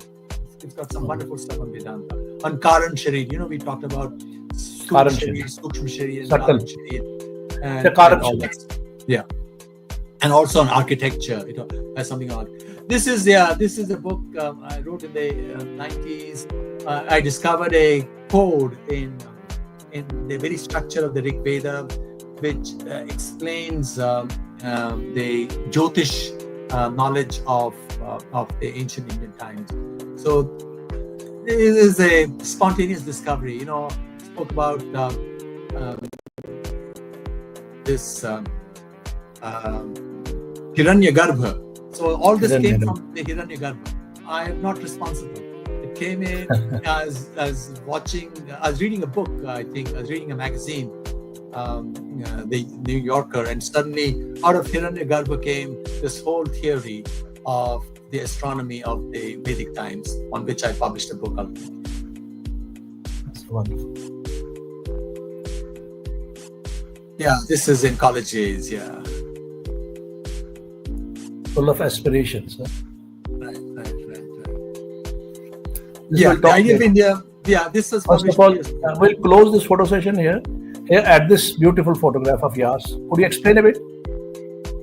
Yeah, this is this is in Miami, and this is our daughter's Australian Australian something dog. It's an Australian breed. So Okay. yeah, this is very close to my daughter's home, and this is Atlantic Ocean. Close meaning 100 yards or 200 yards. So, Professor Kak, we're now going to talk about this, idea of India, Bharat as a civilization. So, this is our book talk. We'll talk, at length about this. And first of all, I'd like to ask, geographical, is it a geographical expanse of the ancient India? And where from this, etymology comes, the Bharata? Let's start from here. Then moving on. Yeah, the Bharat and India. India is, of course, the popular theory that we read about is people to the east of Sindhu River were called Hindus, and people east of Indus were called the Indians. Now, people the Chinese also call Indians Indo, Indo. but now the question would that one might ask is the Chinese are not uh, to the west of the Indus. So why do they call Indians Indo? We're not quite sure. Now, And they can't Bharat. pronounce H probably. They have the H, some No, I was deficiency not in the talking about the H part. I was talking the Indo part. Indo With part. like Okay. the Indus, because Indus Right. is very far. Now, Bharat, the word, the term the Akshar Bha means wisdom or light. Bharat, Bharat, right. meaning those people who are absorbed in wisdom or absorbed in light. That's one etymology. Another etymology is the descendants of Bharat. And this Bharat is in the Vedic, in the Puranic mythology, who became an emperor. So his descendants are the Bharats. But the name Bharat occurs later as well. So these are the two main etymologies: Ram's descendants brother of Bharat, also. Bharat as a Chakravarti king or Chakravarti emperor, and Bharat, this spiritual, the deeper meaning is those who are absorbed in light, those who are absorbed in wisdom. Did you write this book to because you were looking at it right from the beginning of your age, and you were finding this enormous understanding of this whole Indology and its strength and the civilization of Bharat, and then finally, because these Victorian, they eclipsed it for 200 years or so, and they literally took kindly. You communicated through your story, as you tell in See, other shows. what happened was, making it a bit personal, about mid 80s, I used to work in AI and I used to work on machine translation. And then I remember that when I was young, my father, who uh, who was orphaned early. He lost his mother when he was 6 months old. Lost his father when he was maybe 8 or 9 years old. Then he was Oh, raised by his older brother, who was a professor in Kapurthala in Punjab, professor of philosophy. So my father had been having had a very difficult childhood and outside of Kashmir. So he had been attracted to Sanskrit and all that stuff. And when I was young, he used to tell me that, look, there is this amazing grammar in Sanskrit called Ashtadhyayi by Panini, which represents all of Sanskrit in 4,000 rules. So while doing my AI work, I was Anani the always grammarian. grammarian, Panini the grammarian. And he was just from outside of Kashmir. He was from a place called Shalatur, outside of Kashmir, in the larger Gandhar region. Rajar So Gandhar. Yeah. yeah, so I remembered that my father used to talk about this grammar. So let me read this up, and that's when I realized that the histories of India that I'd studied got it totally wrong, because they were trying to explain that Panini created his most amazing grammar, which has not been equal to this day by anybody, including by AI. Nobody has been able to create anything like this, 2,500 years ago. And they said, the standard history said that at that time there was no writing in India, and Hmm. writing came only with the Greeks.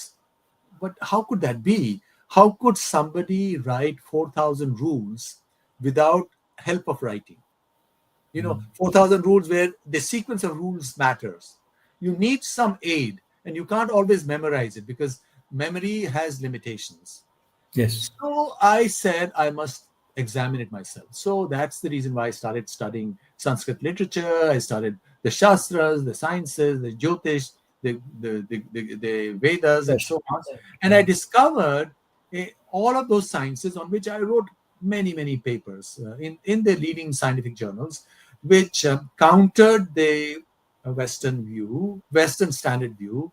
I even worked on the Indus script in the late 80s, and therefore I at some point I said, well, I should put it all together in a book. Now, there, of course, in the literature, in the journal literature, I should write that as a book, and that's how the book, The Idea of India, was born.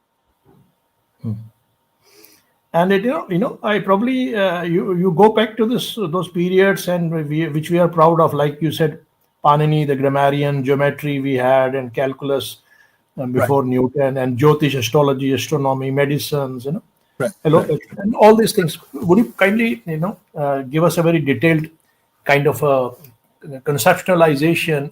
I mean, not only this was only not only revival and bringing back the information, but there was something more to it which you were adding on. See, India was, just as I spoke about Sanatana Dharma a few minutes ago, it's all logical and scientific. So, what Indian rishis did was to use logic and science in everything. In music, musicology. You have Sangeet Ratnakar of Sharangdev, for example, right? Sharanga, You have Bharat Muni's Natya Shastra, Natasha, using logic and Amatensi. reasoning for theater, for gesture, for music, for drama, for everything. So the Indian rishis used science in all areas, and that's how their study of consciousness, for example, arose, and that's how you can explain it, right? Now, that was not the case in all cultures and civilizations. So that's why India was ahead of other nations.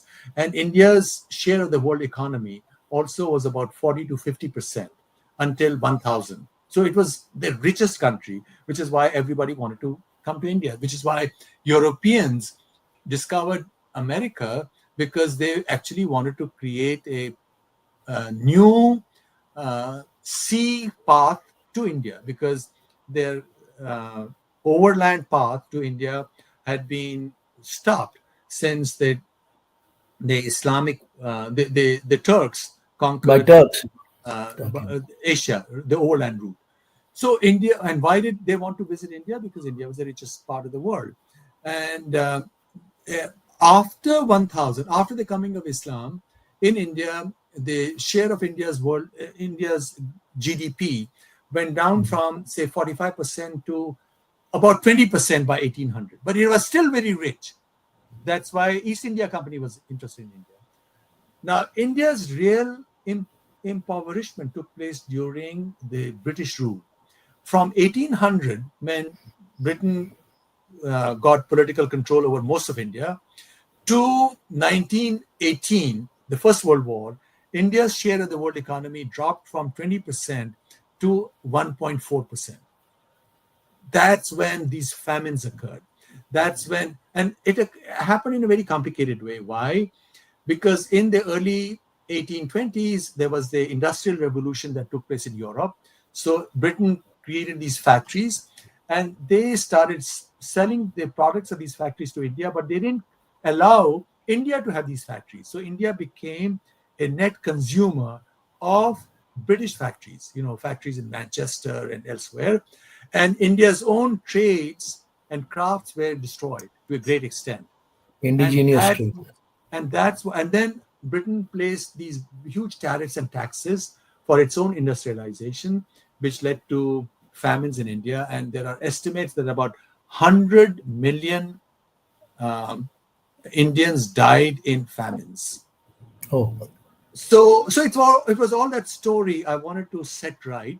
I wanted to talk about not only the ancient Indian sciences, and firstly what the Vedas are, what the ancient Indian sciences were, how in spite of its bad economic and political situation, Indian sciences still were central to the creation of modern science. I already mentioned yes. Schrodinger's Upanishads, and even Mendeleev's um, periodic table of chemical elements, and logic, which led to AI, that had its basis in Nabhinyaya of India, through George Everest, who was the Surveyor General of India, after whom Mount Everest is named, which of course in Nepal is called Sagarmatha. And he was the teacher to, or is the mentor to, three Britishers who created mathematical logic, which is the basis of computers. So India, in spite of its bad situation in the 19th century, was still central to the revolution that was taking place in Europe. So I wanted to set this whole story right. And the idea of India does that through its many different sections, and it talks both about the past, the influence it also had in the medieval times and pre-medieval times in Europe, for example, how it influenced both Western Europe as well as the Slavic world. In fact, the Slavs, which are the Russians, the Poles, the Russians. Ukrainians, there before they became Christian, just 1,000 years ago, they worshipped Parjanya, which is another name for Indra, as their chief divinity. And they had another divinity like Shiva, which they called Rodomo. Shvetovid, or the knower of light. Vid means the knower in Sanskrit. So they had that. So it's an amazing story that people are not aware of, and your viewers might want to take a look at this book, the idea of India, and they'll find a lot of surprising information, all from peer-reviewed journals. In fact, they'll also be surprised that when Sanskrit books were translated into Chinese for about 1,000 years, and that was the biggest thing going on in China, from 0 to about 1,000 CE, Common Era. Uh, uh, about 25,000 new words were coined in Chinese from Sanskrit because they did not have corresponding analogs. So even Mandarin has 25,000 Sanskrit words as a part of its vocabulary, which people are not aware of. Yes, yes, that's so amazing. And this book certainly should catch the attention of every youngster. It gives us so detailed and also in-depth study. You also mentioned that Syed Andalus, the mathematician, the script scientist, and the Arabian, who was praising and telling that this is the most ancient, richest source of science is India, Absolutely. and Yeah, yeah. and then Voltaire in the France and Greece, they understood, and other It people was before Newton also. Yeah. Right. It was only in the 19th century when the racist idea of Aryan invasion theory came in, where Europe was trying to create its own past. It didn't have. So it said, no, the Vedas are ours. And we took them to India. Totally ridiculous and foolish and stupid theory. And fortunately, all the new evidence, even genetic evidence, and other statistical evidence is coming out against it. Yes, that's true. And anyway, we have talked about all this. You talked about astrology, astronomy, Jyotish. I mean, we can't go on. It's a huge subject. I mean, we need to read the book first and to understand it better. But you talked about allopathic practices and this Ayurvedic.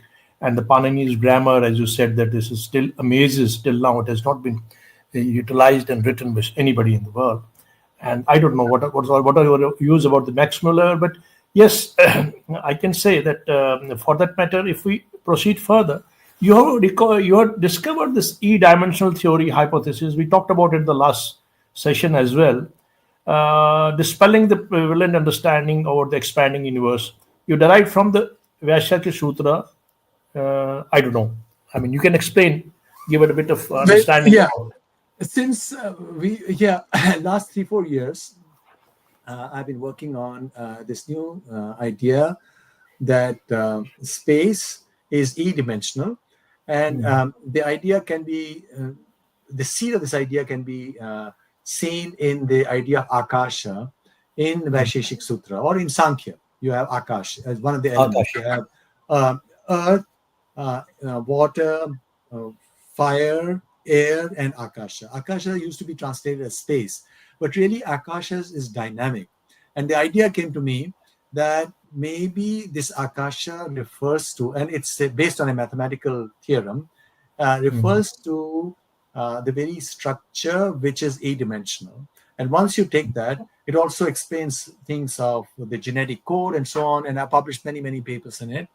And so this could be very fundamental, because if you accept e-dimensionality of physical space, then this current acceleration of the expanding universe can be explained, and how this acceleration will stop in the future, and things would be all right, and it is totally in conformity with the Vedantic idea that you have creation and dissolution in stages, right?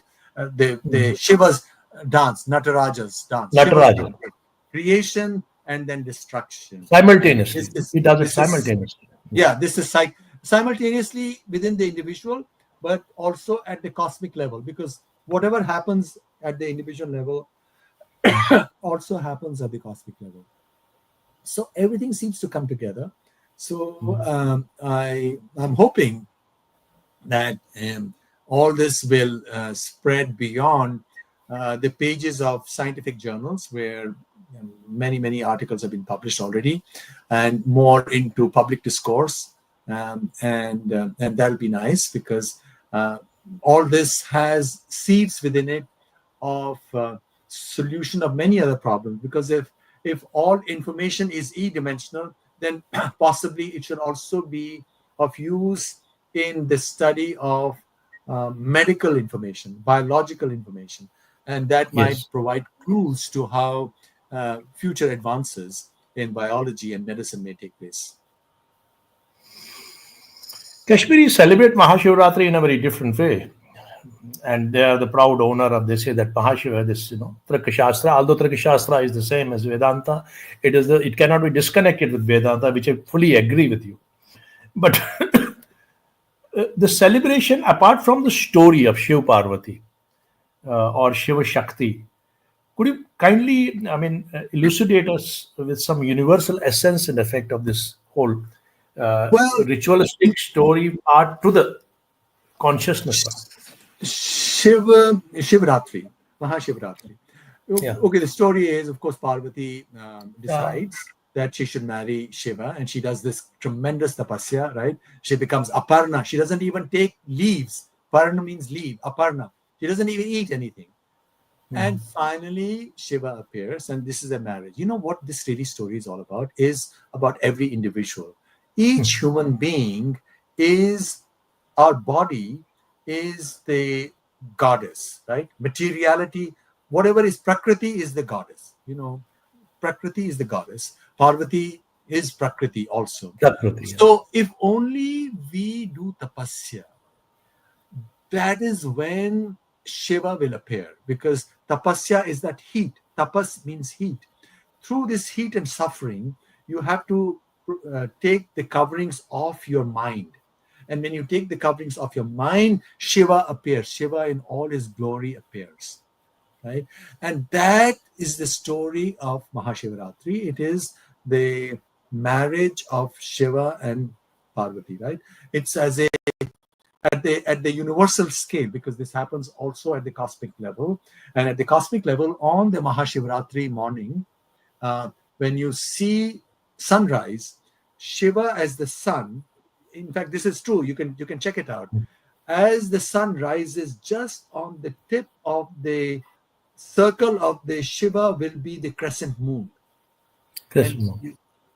you'll see on Shivratri, crescent moon on top of the rising sun.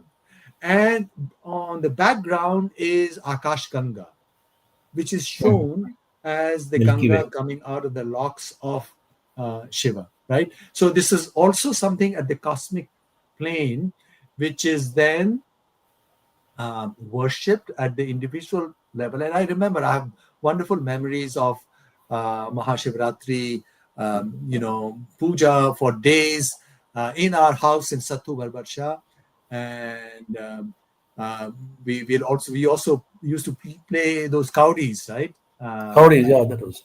We It's a, visited it's a a lot of Pandav culture. Pandava yeah, culture of Pandav. Yeah. absolutely. We used to have a lot of fun, and we'll Mahabharata. be awake the whole night and so on. So I think this was to be dedicated. It's just like just like you have to cleanse every day. You also have one day of the year where you do this cleansing of your heart in a fundamental way, in a major celebration. So I think Mahashivratri is a beautiful idea, Yeah. from which must have in its own way transformed me. And the whole idea of all of these celebrations is self-transformation, right? Self All of us transformation. need to be, we need to be transformed to be free, ultimately to find that Shiva within us. Very briefly, I would like to know scientific Indic wisdom explanation about the importance of 108 normality. Oh yeah, okay. This goes back to 1992, another millennium. Yeah. 1992. I was reading this magazine, The New Yorker, and the author John Updike, who's an American novelist, he had written, "Hey, isn't it amazing that the size of the sun and the moon is about the same looking from the Mm. Earth?" Which is true. Which is why you have eclipses.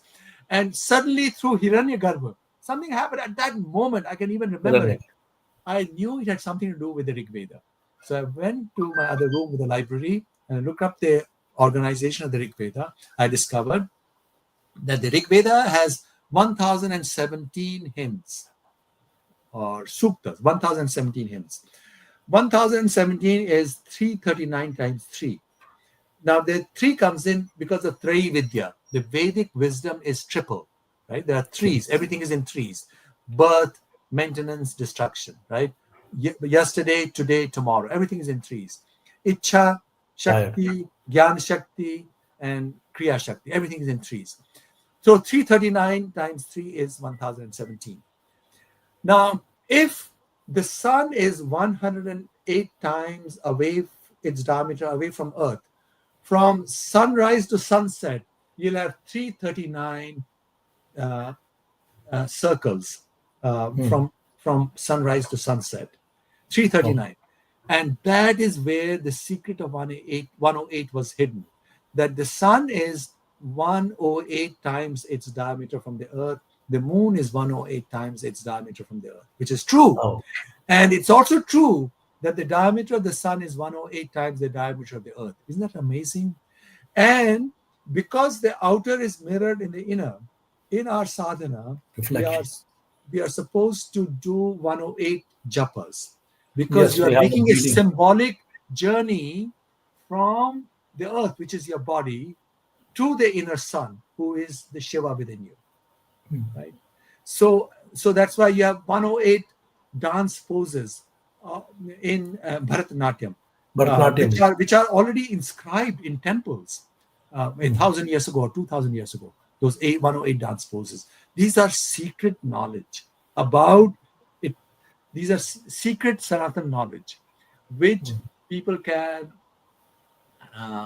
inspire themselves to get on this path to freedom. Because ultimately, if there is one purpose to life, it is to attain that freedom, to become one with Shiva within ourselves. And that is something that the great Shaiva masters, like Somadeva, like Abhinav Gupta, Utpal Dev, Abhinav Gupta, all of these, Shambhulatha, yeah, Utpal all Deva. of them have been telling the world, hey, freedom is for you to gain. Have faith in yourself. Follow this path of self-knowledge. And we want everybody to have it, not just those who are born in the Sanatan faith, like you and I, but everybody else, because there is only one truth. And that Hmm. truth can be had by every human being. That's so wonderful. And one more question. I mean, it is slightly, I can't say political, it's geographical, lesser existential. Zoroastrian Tangorism, Eurasia, Mongolia, they were practicing this. Is ancient religion any connection and similarities with Hinduism and Indic religion in those Of times? course, I do mention all of these things in my book, The Idea of India, all these connections. I already mentioned Slavic religion with their worship of the four-faced Svetovid, a representation of Shiva. And you know what these four faces were? The top face was called Swarga, Svarog. The left face was called Parjanya. The lower face was called Ladha, which is pleasant, which is the name for Yes. earth. And the east coast was called Mokosh or Moksha. So they had Sanskrit names. The four faces also had Sanskrit names. Yeah, Zoroastrianism, it's very interesting.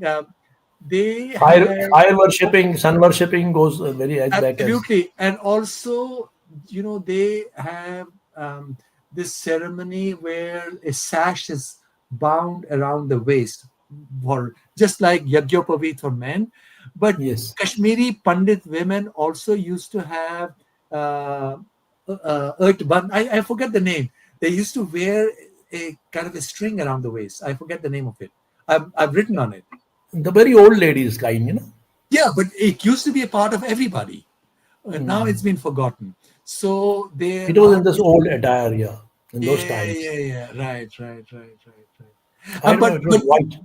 Yeah. even in India, even women used to have Yagyopavit. In fact, there are these murtis of the goddess with Yagyopavit. So knowledge was not just Yagyopavit was not just for men, but also for women and for everybody. Anybody who's prepared to go through this path of tapas, of self-search, where at the end of this search there are beautiful fruits to be had. We welcome everybody to it. Everybody That's to it, even those in Kashmir who may have been separated from it. You are our brothers and sisters. Come back to it. Come back to this path. everything. This is beautiful. That's wonderful. That's tricky question, not a question, just a curiosity. I want to. Why do you displease the consciousness of Pramila Thapar so much? And you say that Indo-Aryan, you dispel with the Indo-Aryan theory, and you say Aryans are indigenous to India. No, Ramila Thapar wrote a book on early India, ancient India, many years ago, 60 years ago. Yeah. My research shows, in fact, I have a new book coming out next month or the month after called Saka Language and Sanskrit. And this is a book on the ancient language of what is Xinjiang, Khotan. And that language is Xinjiang. called Shaka language or Saka language, Saka. where I show, and I have also discussion of Kashmiri there, I show that many aspects of that language can be understood from the perspective of Kashmiri.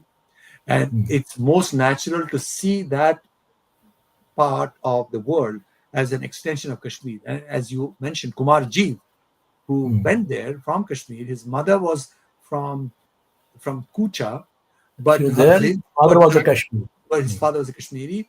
So this then will explain the origin of the Indo-European languages. I think it appears modern theories are showing that it was not in Europe, it was not in Ukraine, it was south of Caucasus. In fact, a recent paper that was published, and I discussed that at length in this new upcoming book, it was south of Caucasus, and maybe it was from the region around northwest India, from Kashmir. Kashmir may have been quite close to the very heartland of That that linguistic world. One controversial question at the end. You will tell me that I was telling you the whole story. At the end, you are again at the same position. Concept of God. Does it exist in Indology? Brahma, call it Of course, Brahma or Shiva. Small God, God, not God, small God. Capital G.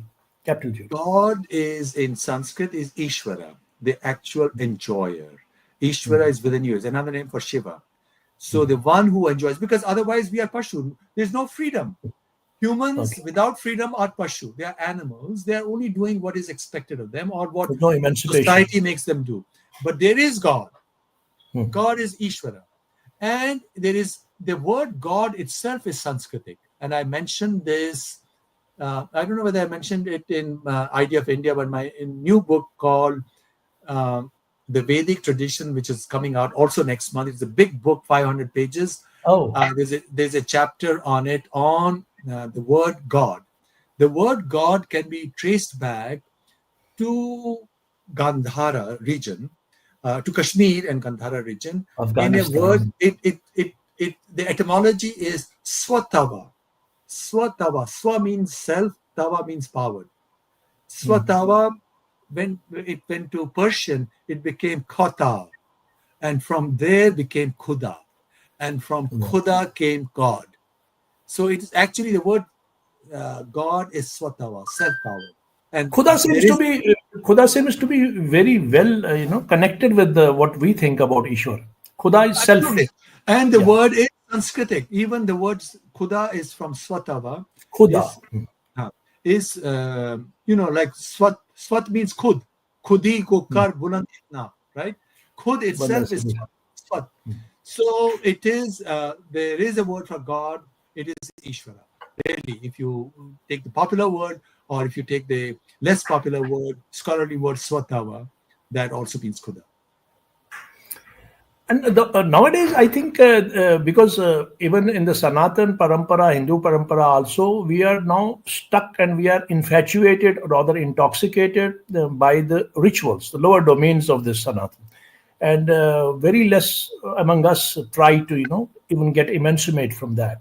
Besides that, this Vatavriksha, which is Vedantic or which is, Sanatan, there are the branches all over, the great branches, and the updation of experiential updation by the great saints who came across. Like we have this Mahavira in the Jain Parampara, and we have Buddha, the Jain Parampara, this Buddha in the Buddha Parampara, and then finally we have this, Sikhism, Guru Nanak Dev Ji, and our nine gurus whom we bow in prostration. Uh, they are, they have an indelible perennial connection with the flow of Sanatan. Why are they, although we are also disregarding our own system and traditions, but at the same time, why are these branches not being taken as from the same Vatavriksha, same banyan tree? It is the same Vatavriksha. This is a Sanatan river, is a huge river. And these are branches which have gone off for some time, but that is part of the process. Updation, need of the But time, yeah. it's for the Sanatan to put everything in perspective.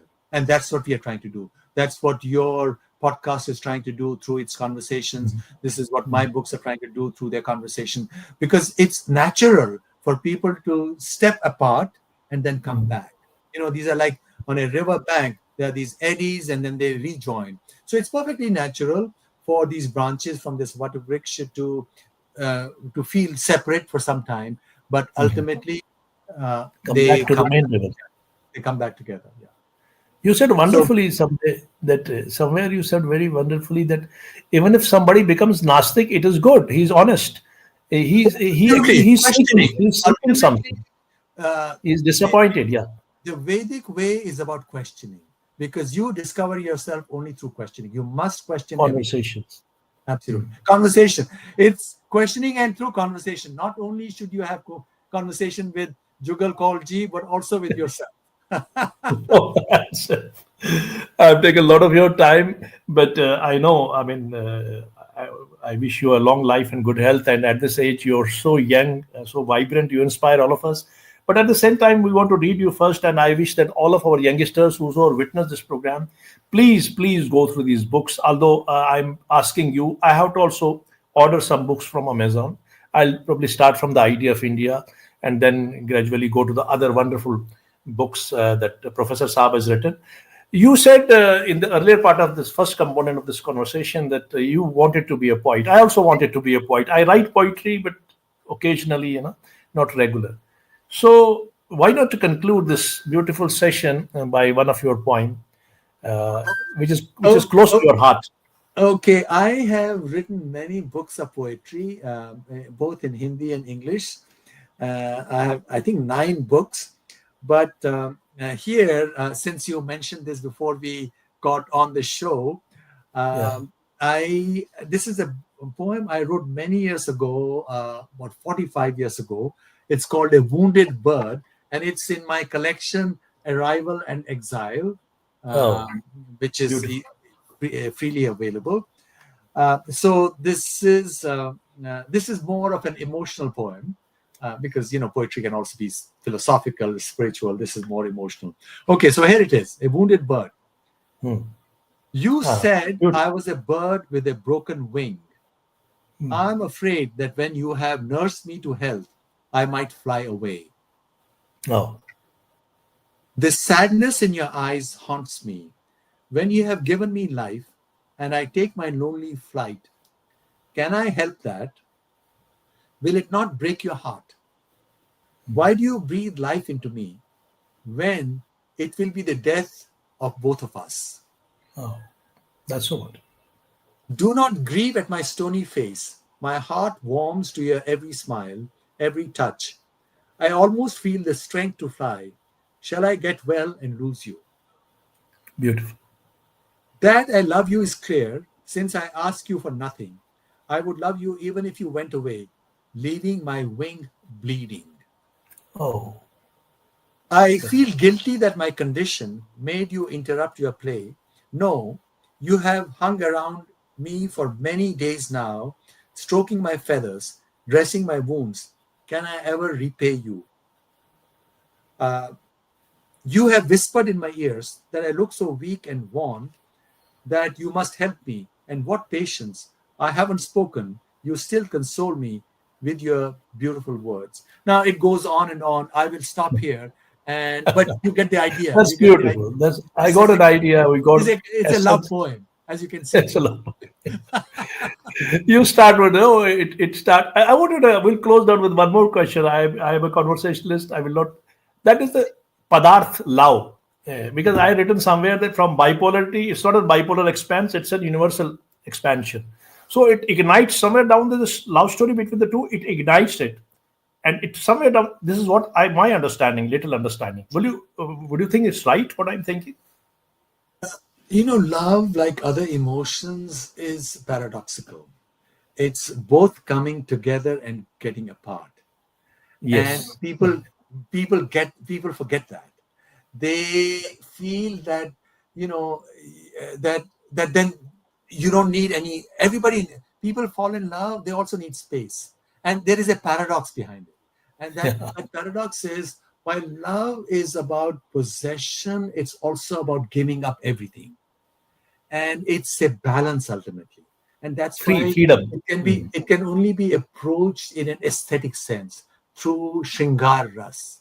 You Shringara can't Ras. approach it logically. You can't approach it logically at all. It's when you go beyond logic. Yeah, I've written on love, and in the book Eternal Bharat, as well as Whispers from the Past, the book on Kashmir, you'll find discussion of this. And as a poet, the whole idea of complexity, the whole idea of the paradox behind this emotion is very dear to me. That's so, that's so wonderful. With that, we'd like to conclude today's wonderful session with Subhaji. I think he was very much preoccupied, and despite of everything, he came down. And I know this is the morning in America, and here we are just going for the bed. But he was there right at the time and preparing for this. I'm really grateful to you, your magnanimity that you came to the show. I am very overwhelmed and filled with joy. I think this will be a great, great, wonderful, conversation, which will be, which whosoever witnesses will definitely be benefited. And I'm certainly want everyone to read the books of Subhashji and watch this conversation and have your comments and understanding. Thank you very much, Subhashji. You came. I'm grateful to you. Long life, good health. Keep smiling as you are, and keep writing and inspiring us. Thank you very much. Thank you, Jugal ji. Namaskar. Thank you. Thanks a lot.